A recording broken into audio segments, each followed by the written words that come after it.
Hey everyone, welcome to the second video in this tutorial series when we're looking at the vCenter Virtual Appliance and also the vSphere web client.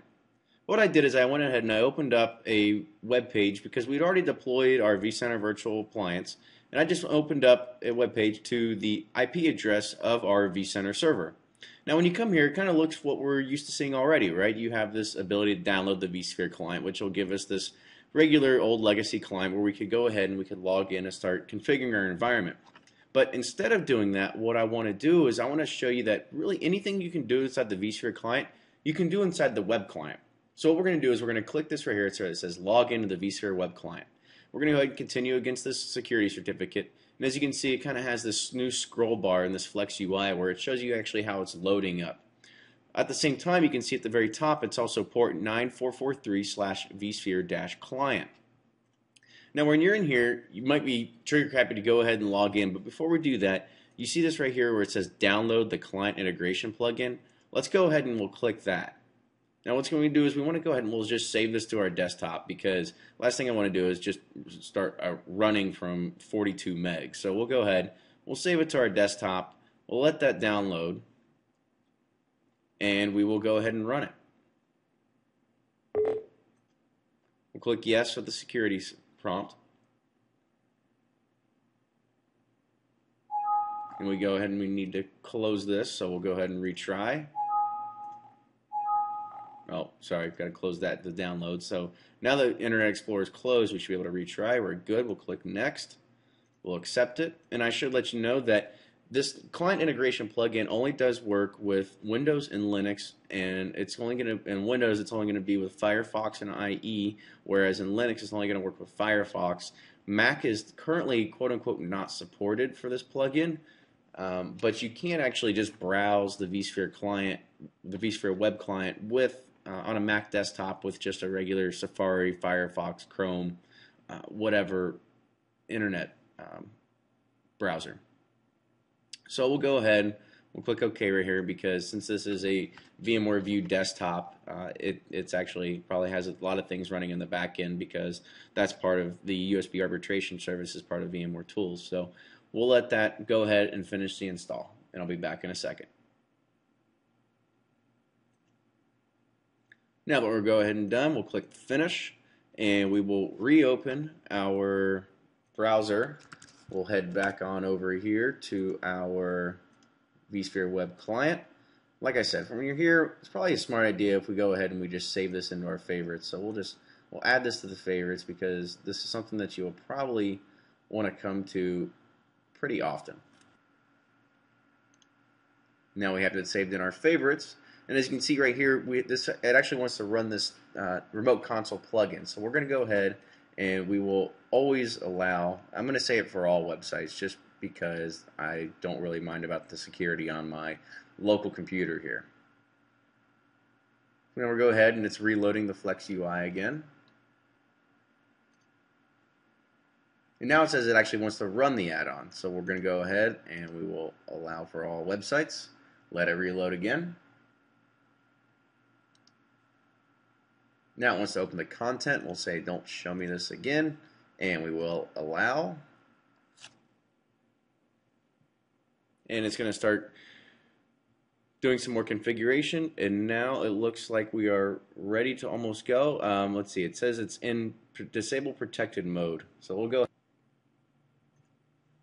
Now to go ahead and we will disable this, we'll go to Internet Options, Security. We'll click right here to enable it. We'll click OK. Well, that's fine. And then we need to restart Internet Explorer once again. Open it back up. Head back over. Protected mode is turned off. That's fine. Go ahead and do that. And then we will head back over to, don't show this message again. Back over here, vSphere client.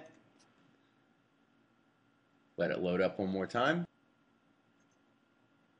And now you're here. Now since the actual client is enabled, you can see that this Use Windows Session Authentication button can actually be checked. So we can go ahead and we can click Allow. It doesn't really matter, because right now it's not actually set up to do that. So that's the first thing we want to do. But we need to log in with our root username and our secret password. We'll go ahead and log in. It's going to authenticate. and then it's going to start initializing the session. So once we get inside here, you can see that really it's a new interface, but it's pretty similar to what we used to have before, right? You have these recent tasks all running and failed that used to be on the bottom here of our old client. And you also have the alarms, which used to be against the tabs of the old client as well. At the same time, you have this new home screen where really it's starting to look like what we'd see before, right? You would have all your different icons where it would basically be able to take you off to whatever you looked at before. But really, we want to look at vCenter first because this is where we need to start configuring some permissions. So we go into vCenter, and you look in the home, and you have these two different views. You have this tree view, which is sort of this expanding and collapsing thing we're pretty much used to be doing before. But now we also have this inventory list view, and this is probably one of the cooler things that I like. Is it's a lot better way to categorize everything that's in here. So as you can see, once you start populating everything inside your vCenter server, all these numbers are going to start to change. But as you can see, vCenter actually has 1, so we'll go ahead and we'll click there. And you're going to get started with this Getting Started tab, which really everybody's kind of familiar and used to. It says, what do you want to do next? It has help files, create a data center, everything like that. But also at the same time is it also has this objects view where you can actually see all the objects in there, and then it starts getting this deeper integration or deeper look into these objects that you have. So it would see number of hosts, number of VMs, number of data stores, all these different things you can see inside of here now. But when you look at this sort of layout, you see that it really has like a category view up top, and then it has the actual objects defined underneath. So we'll click on our object as vCenter 5195, and you also have this Getting Started tab where it takes you to the created data center, add host, but we don't really want to do that yet. Let's kind of explore what we have right here. We have this summary tab, which is basically what you would think of. It's just a summary of everything that's in here, right? You have uptime of licenses, you have version numbers, build numbers. We go to monitor, it's exactly what you would think, tasks and events. But really we want to focus on this lesson is looking at this Manage tab, and most specifically under this Permissions button. This Permissions button allows you pretty much to add what we would think of permissions, be able to add, delete, remove, read stuff. So we have these roles over here, which we're usually being able to see before, right? You have read-only, administrator, different things, all these other sample ones that you've kind of seen before, right?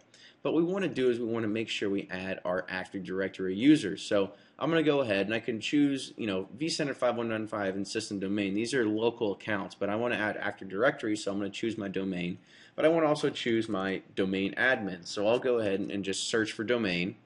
And I have domain admins right here. I'm going to click Add. I'm going to click OK.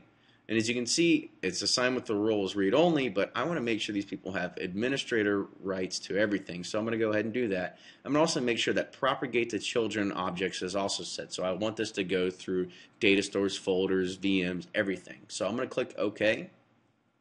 And it's going to go ahead and start doing. So as you can see, all the tasks that had ran, well, it's already gone now, right? So, but you can see that we now have this thing set up. So to make sure we can test that, let's go ahead and we'll log out. We're going right back to our regular screen.